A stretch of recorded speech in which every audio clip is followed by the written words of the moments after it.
تو کوئی قانون، کوئی شرط، کوئی شریعن اس کے اوپر کوئی مذائقہ نہیں ہے.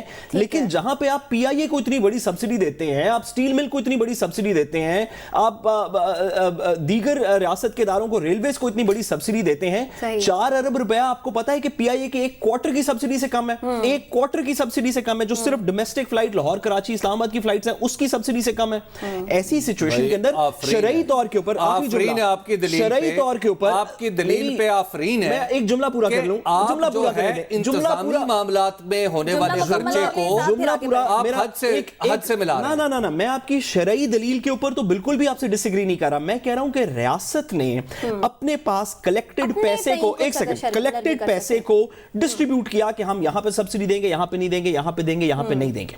ریاست نے خود اس کا تعین کیا، شریعت کا اس سے کوئی تعلق نہیں. جب یہ تعین کیا جا رہا ہے تو میرے خیال میں بڑا اچھا ہوتا کہ غریب لوگوں کو حج عمرہ کرنے کی سبسڈی دی جاتی. آج میں نے مختلف علماء سے بات کی. مفتی زبیر صاحب سے بات کرتے ہیں. میں آپ کو آج مولانا وقار الحسن نقوی سے میری بات ہو رہی تو انہوں نے کہا، ساتھ تو مجھے بتائی صورتحال، انہوں نے کہا جو تم کہہ رہے ہو وہ ٹھیک ہے. میں نے ان سے جب یہ جاننا چاہا، ساتھ انہوں نے 2 شعر سنائے. انہوں نے کہا کہ کھو کے کھایاں رج نہیں ہوندا، ننگا پنڈا کج نہیں ہوندا، ترلے پا کے مکے جایاں، پینڈا پیندا حج نہیں ہوندا.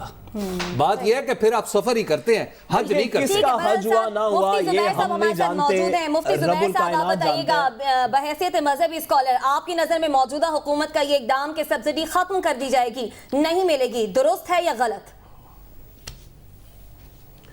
بسم اللہ الرحمن الرحیم، نحمدہ و نصلی علی رسول الکریم، اما بعد. گزارش یہ ہے کہ حبیب اکرم صاحب کی یہ بات اس حد تک درست ہے کہ حج صاحب استطاعت پر فرض ہوتا ہے. سورہ آل عمران آیت نمبر 97 میں بالکل وضاحت کے ساتھ اللہ نے فرمایا وَلِلَّهِ عَلَى النَّاسِ حِجُّ الْبَيْتِ مَنِ اسْتَطَاعَ إِلَيْهِ سَبِيلًا. اللہ کے لیے حج ان لوگوں پر فرض ہے جو وہاں کی استطاعت رکھتے ہوں. لیکن یہاں کچھ اور امور ہیں، کچھ اور پہلو ہیں، ان کے اوپر ضرور نظر ڈالنی چاہیے. حج سبسڈی دینا اسلامی حکومت پر شرعاً فرض تو نہیں ہے، واجب اور لازم تو نہیں ہے، لیکن یہ بھی اس کا مطلب نہیں ہے کہ اصحاب استطاعت سے استطاعت کو چھینا جائے. صاحب استطاعت سے استطاعت اور صلاحیت کو چھیننا یہ بھی تو غلط ہے. استطاعت فراہم کرنا ایک رفاہی فلاحی اسلامی ریاست کی بنیادی ذمہ داری ہوتی ہے. اور دیکھیے میں ایک گزارش کرنا چاہتا ہوں، ایک بات بتائیے گا مفتی صاحب، زکوٰۃ اور بیت المال کے مصارف شرعاً کیا ہیں اور کیا ان میں حج شامل ہے؟ انفرادی طور پہ حجاج کی مدد کرنا کیا اس میں شامل ہے؟ بالکل نہیں، آپ کیسے کہہ رہے ہیں؟ نہیں کی جائے گی، بیت المال سے نہیں. جی اب میں آپ سے گزارش کرتا ہوں، اب آپ مجھے ایک بات بتائیے، کیا ہم سبسڈی کا جب لفظ بول رہے ہیں کنفیوژن نہ پیدا کیجئے برائے کرم. آج ایئر لائن پی آئی اے کا ٹکٹ جدہ کا 70,000 روپے کا ہے، اور پی آئی اے نے حج کے زمانے کا ٹکٹ کا جو ریٹ ہے وہ 1,10,000 اناؤنس کر دیا ہے. ہم یہ نہیں کہہ رہے پیسے دو سستا کرو، یہ بھی نہیں کہہ رہے، ہم یہ کہہ رہے کم از کم مہنگا نہ کرو. اور میں آج کیلکولیشن لے کر کے آیا ہوں، عزیزیہ کی رہائش، ایئر لائن کا کرایہ، مدینہ کی رہائش 600 ریال، معلم فیس، لازمی حج واجبات، خیمے، ٹرانسپورٹ. مفتی صاحب یہ بتائیے گا، مفتی صاحب یہ بتائیے گا، آپ سے اس بات پہ لیٹ می کمپلیٹ. جی آپ سے اس بات پہ لوگ ڈس ایگری کر سکتے ہیں نا، آپ کی پرائسز کوئی اور پرائس بتائے گا. پرائسز ایک عمومی بتا رہے ہیں. میں آپ سے پوچھنا آپ سے چاہتے ہیں کہ پرائسز کے حوالے سے کہ اس سب کے باوجود 3,80,000 روپے سے زیادہ یہ اخراجات نہیں ہوتے. یہ میں نے ان سے کہا ہے کہ زیادہ سے زیادہ خرچہ لگاؤ. اور ابھی سردار یوسف صاحب یہاں گیٹ سے نکلتے ہوئے کہہ کر کے گئے مجھے 3,50,000 دے دو، جتنے افراد کو حج کروانا ہے میں کرواتا ہوں. مفتی صاحب یہ بتائیے گا، وہ کہہ کر کے گئے ہیں. مفتی صاحب یہ بتائیے گا، کیونکہ اس کے اندر 2 مختلف چیزیں چل رہی ہیں، ایک شرعی بحث چل رہی ہے، ایک سیاسی اور ریاستی بحث چل رہی ہے. شرعی طور پہ اگر یہ کنسیڈ بھی کر لیا جائے کہ جی لوگوں کو صرف جو صاحب استقلال ہیں وہ صرف وہی کریں گے، شاید یہ بات اس میں کوئی درست نہیں. آپ نے آیت بھی ابھی بتائی. آپ یہ بھی تو بہتر سمجھتے ہوں گے کہ اسلام کے اندر ذخیرہ اندوزی کے اوپر بھی بہت سے قدغن ہے کہ جی جو لوگ ذخیرے اپنے پرسنل ایمپائرز بنا کے بیٹھے ہوئے ہیں وہ بھی شریعت کے خلاف ہے. تو کیوں ایسے ہے کہ غریب آدمی کو پیسے کچھ دے کے سبسڈی دے کے حج کروانے کے اوپر ہماری شریعت جو ہے وہ تھوڑی سی خطرے میں آ جاتی ہے, امیر آدمی کی ذخیرہ اندوزی کے اوپر ہماری شریعت آج تک کبھی خطرے میں نہیں آئی, خواہ وہ پاکستان کے اندر ہو ذخیرہ اندوزی یا پاکستان سے باہر کہیں پڑی ہو؟ میں بالکل تائید کرتا ہوں سعد رسول صاحب کی اس بات سے کہ سبسڈی دینی چاہیے, اور پھر اقلیتوں کے لیے مختلف مذہبی تہواروں کے اندر سہولت ہو, اور ریاست مدینہ کے اندر مسافرین مدینہ کے لیے عین حج کے موقع پر مہنگائی ہو. یہ حضرت آپ کی شرعی رائے نہیں ہے, یہ آپ کی رائے ہے. سارے پیسے یہ آپ کی رائے ہے. نہیں شرن اس کا جواز جو ہے وہ ایک عمومی سہولت کے طور پہ تو لیا جا سکتا ہے. یہ کہا جا سکتا ہے کہ حجاج کے لیے راستہ ہموار کیا جائے گا, راستے بہتر بنا دیے جائیں گے, لیکن جہاں صاحب استطاعت کا لفظ ہے یہ اضافہ ہے. استطاعت مستطیع کون شخص ہے اس کے بارے میں آپ کے فقہ کی اور شریعت کی ساری کتابیں بھری ہوئی ہیں. سن لیجئے, بخاری کے اندر عقبہ بن عامر رضی اللہ تعالیٰ عنہ کی روایت ہے. آپ سے میرا سوال ہے, قربانی کس پر فرض ہے؟ جو صاحب استطاعت ہوتا ہے نا, صاحب استطاعت کے علاوہ تو قربانی فرض نہیں ہے نا. اچھا اب ذرا یہ بتائیے, بخاری اور مسلم کے اندر روایت رسول اللہ صلی اللہ علیہ وسلم نے عقبہ بن عامر سے باقاعدہ قربانی کے موقع پر فرمایا یہ بیت المال کے جانور مسلمانوں میں تقسیم کرو تاکہ وہ قربانی ادا کر سکے. 1400 سال سے مسلم ریاستیں حجاج کو سہولتیں دیتی آ رہی ہیں. اس کو آپ خلاف شریعت کام نہیں کہہ سکتے. خلفائے راشدین کے دور کے اندر کبھی سبیلیں لگائی گئیں, کبھی رہائش مفت کی گئی. ہارون رشید کے دربار کے زمانے کے اندر رہائش مفت کی گئی, اور پھر دمشق کے اندر, کوفہ کے حضرت وہ تو بے شمار سڑکیں بھی اسی ذیل میں بنی تھیں, اسی ذیل میں بنی تھیں. وہ تو بے شمار سڑکیں بھی اسی ذیل میں بنی تھیں کہ حجاج کے لیے راستے آسان کیے جائیں. آج کو میں ٹھیک ہے مفتی زبیر صاحب بات مکمل کیجئے, انڈیا بریک کی طرف 30% رعایت دیتا ہے. میں گزارش کرتا ہوں, انڈیا 30%, وہ ختم کر دیا انڈیا نے, انڈیا میں ختم ہو گئی ہے. 26 جنوری سے ختم ہو گیا. انڈونیشیا حج فنڈ, یہ سب کرتے آ رہے ہیں. ہم سبسڈی ختم کرنے کی طرف جا رہے ہیں, یہ طریقہ مناسب نہیں. ٹھیک ہے, آپ کو یہ لگتا ہے کہ یہ طریقہ مناسب نہیں ہے جو سبسڈی ختم کی جا رہی ہے. بہت شکریہ. مذہبی اسکالر مفتی زبیر صاحب ہمارے ساتھ موجود تھے. سبسڈی ختم کر دی ٹھیک ہے, لیکن حکومت کا جہاں فرض ہے عوام کو ریلیف فراہم کرنا اور حج کے سفر کو آسان کرنا, جو آسانیاں فراہم کرنا, وہ حکومت ضرور فراہم کرے, اور اس کے جو آلٹرنیٹ ویز ہیں اس طرف بھی توجہ دے. واپس آئیں گے اس بریک کے بعد.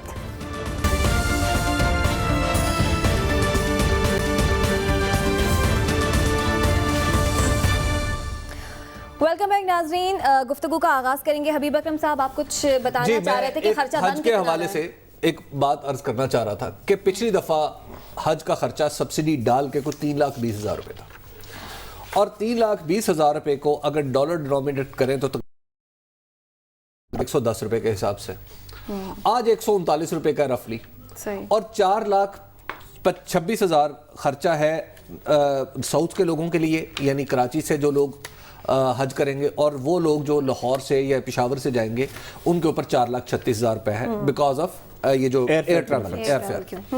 اب جو ہے اگر آپ موجودہ رقم کو ڈالروں میں ٹرانسلیٹ کریں تو وہ بنتے ہیں $3,100 تقریباً. گویا $100-120 کا فرق آئے گا ایک سال میں. پریکٹیکلی حج مہنگا نہیں ہوا,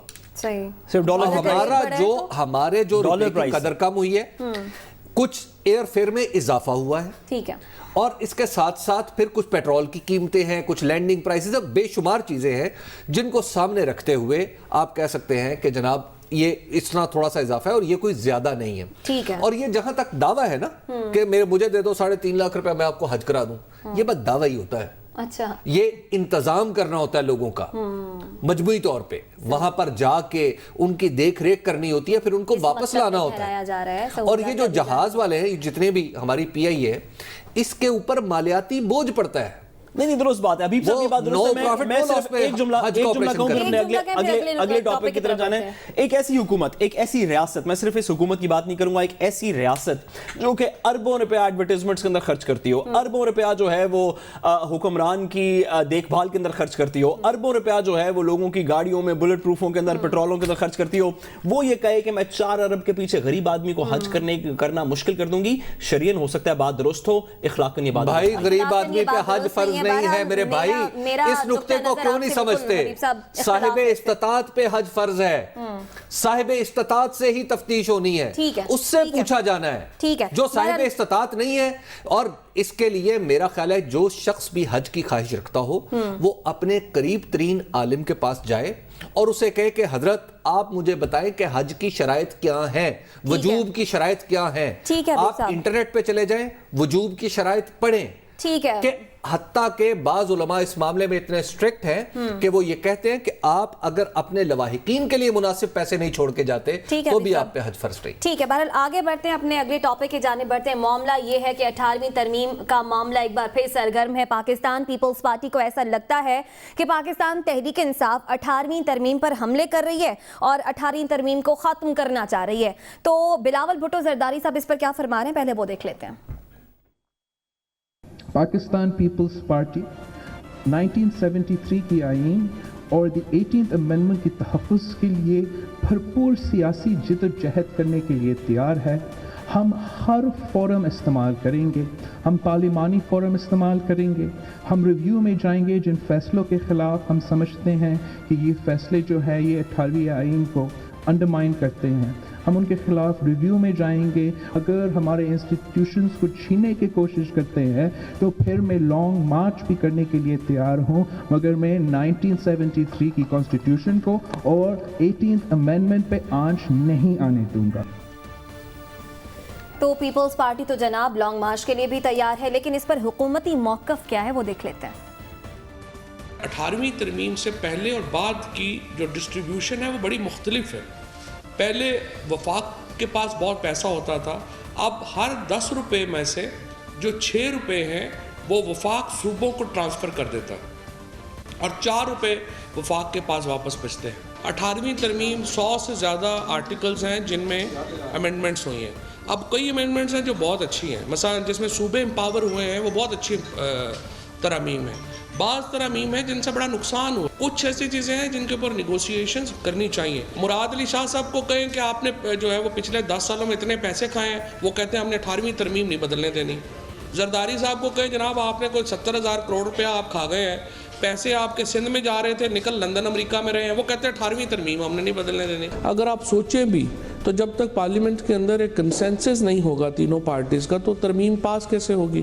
ظاہر ہے ہمارے پاس نمبرز نہیں ہیں، اور جب نمبر ہوں گے تب دیکھیں گے کہ بات ہوگی نہیں ہوگی. فی الحال ایسا نہ کوئی سوچ ہے، نہ اس طرف کوئی پیش قدمی ہو رہی ہے، نہ ہی کوئی بات ہو رہی ہے. یہ تو ایسے ہی اب میڈیا میں زندہ رہنے کے لیے انہوں نے روز کوئی بات کرنی ہوتی ہے. تو اسی پر گفتگو کا آغاز کریں گے. پاکستان پیپلز پارٹی کے رہنما قمر زمان قائرہ صاحب ہمارے ساتھ موجود ہے. بہت شکریہ قائرہ صاحب آپ کے وقت کا. یہ بتائیے گا کہ پیپلز پارٹی کو ایسا کیوں لگ رہا ہے کہ حکومت جو ہے وہ 18ویں ترمیم کو ختم کرنا چاہتی ہے یا پھر اس پر حملے کر رہی ہے؟ دیکھیے فواد چودھری کی اسٹیٹمنٹس آپ نے سنا دی، اس کے بعد بھی کوئی شک والی بات رہ گئی ہے؟ وہ تو کہہ رہے ہمارے پاس میجورٹی ہی نہیں ہے. میری اس پر میں بات کرتا ہوں. تھوڑا سا مجھے وقت دیجیے گا، مجھے انٹرپٹ تھوڑا سا اگر کوشش نہ کریں. نہیں، آپ کو بالکل انٹرپٹ نہیں کیا جائے گا، آپ اپنی بات مکمل کریں. تو فواد چودھری کی بات کے بعد تو شک نہیں رہتا. اگر کسی کو شک رہ گیا تو فیصل وارڈا صاحب کی گفتگو سن لیں. فیصل وارڈا صاحب کی گفتگو میں بھی کوئی شک رہ جائے تو پھر ان کی ایک اور وزیر صاحبہ ہیں خاتون، ان کی بات سن لیں. ان کے باقی دوستوں کی گفتگو سن لیں جو یہ کہتے ہیں کہ 18ویں ترمیم ہمارے راستے کی دیوار بن گئی ہے، ہمارے پاؤں کی زنجیر بن گئی ہے. اتحادی جماعتیں جو ہیں وہ صدارتی نظام کی باتیں کر رہی ہیں. یہ گفتگو ہے. اور اس کے اوپر پیپلز پارٹی نے کیا کیا؟ پیپلز پارٹی نے ایک ورڈ آف کوشن دیا. زرداری صاحب نے بھی بار بار کہا، کیونکہ یہ بار بار ریپیٹڈلی ڈیبیٹ ہو رہا ہے، میڈیا میں بھی آ رہا ہے. ہم نے ورڈ آف کوشن دیا کہ بھائی اگر کسی نے یہ ترمیم رول بیک کرنے کی ایسی ترمیم